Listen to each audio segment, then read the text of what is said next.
Daugiau kaip 3 milijardai 400 milijonų litų.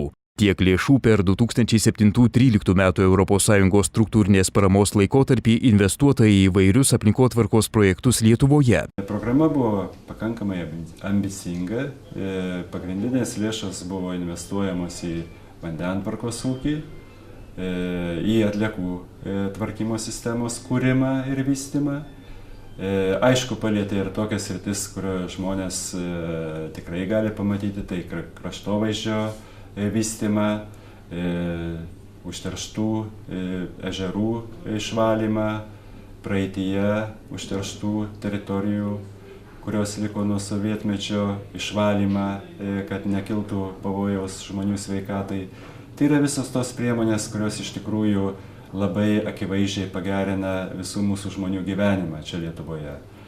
Ir šiandien programai, jau artėjant į pabaigą, galim pasakyti, kad tie lūkesčiai, kuriuos turėjom pradžioje, tikrai jau pasiteisino. Naudojantis ES struktūrinė parama pastatytos arba rekonstruotos 47 nuotekų valyklos, pastatyti arba rekonstruoti 23 vandens gerinimo įrenginiai.